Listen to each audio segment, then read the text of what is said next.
Welcome to Mitali kitchen guys. আজকে আমরা বানাবো ঘরোয়া পদ্ধতিতে স্টিম মোমো। স্টিম মোমোর জন্য আমরা নিয়েছি বাঁধাকপি, রসুন পাতা, পেঁয়াজ, গাজর, আদা কুচি, রসুন কুচি।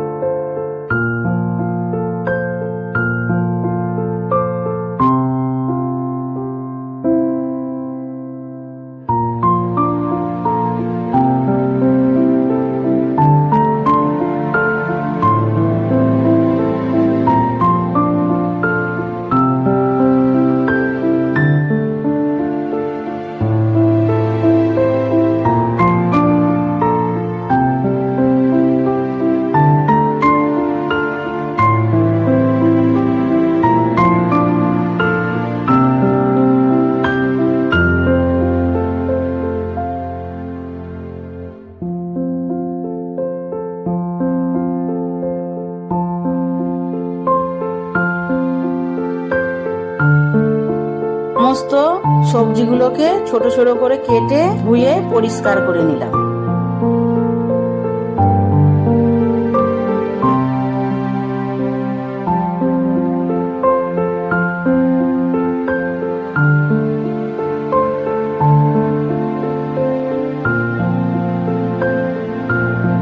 প্রথমে ময়দা নিলাম।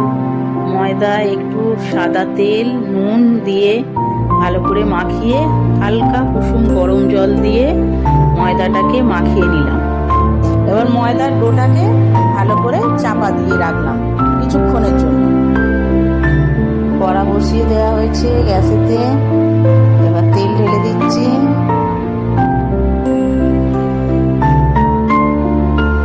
তেল এবার গরম হয়ে রসুন দিয়ে দিলাম।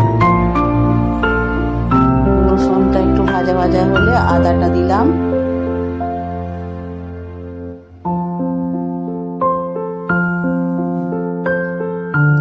একটু নাড়াচাড়া করে নিলাম।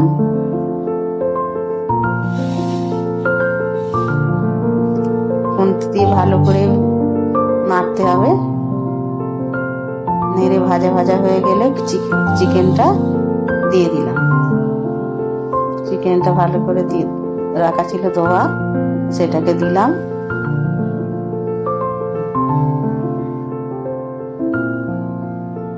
পুরোটা দেয়া হয়ে গেছে। এবার নাড়াচাড়া করে নিই। ভালো করে ওপর নিচে ভালো করে আদা রসুন যাতে ভালোভাবে ঢুকে যায় সেইভাবে নাড়তে আরম্ভ করলাম।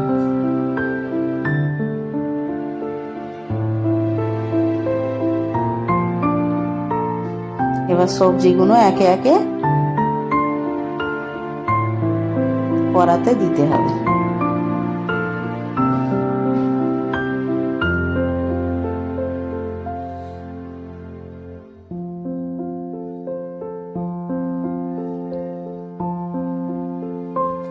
পেঁয়াজ কুচোনা, রসুন কুচোনা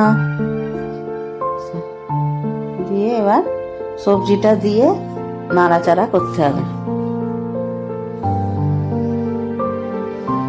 একটু পরিমাণ মতো নুন দেবেন।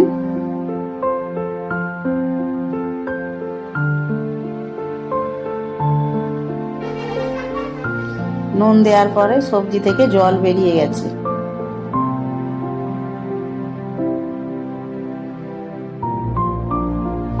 জলটা একটু শুকনো হবে, সবজিটাও তখন নরম হয়ে যাবে।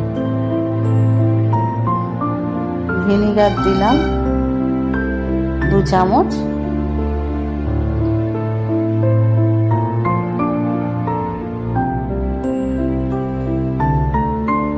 সয়া সস ওপরে ছড়িয়ে দিতে হবে 3 চামচ। গোলমরিচের গুঁড়ো 2 চামচ দিলাম।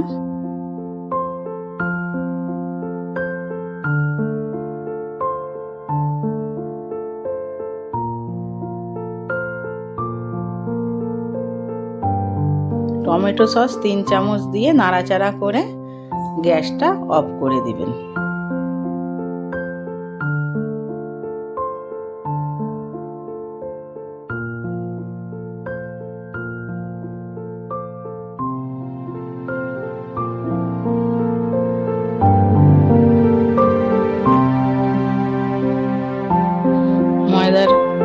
মোমোটাকে ছোট ছোট করে কেটে একটু ময়দা ছড়িয়ে বেলে ফেললাম লুচির মতো করে। তাতে যে মিশ্রণটা করা আছে এটা পুর দিয়ে মোমোর আকার দেওয়া হচ্ছে।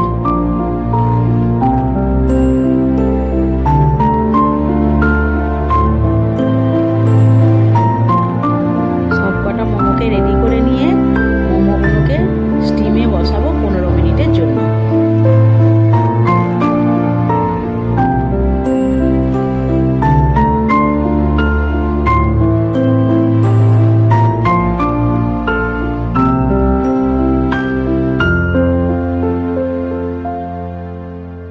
মোমোগুলি আমাদের স্টিম হয়ে গেছে, এবার আমরা প্লেটে সাজিয়ে নেব।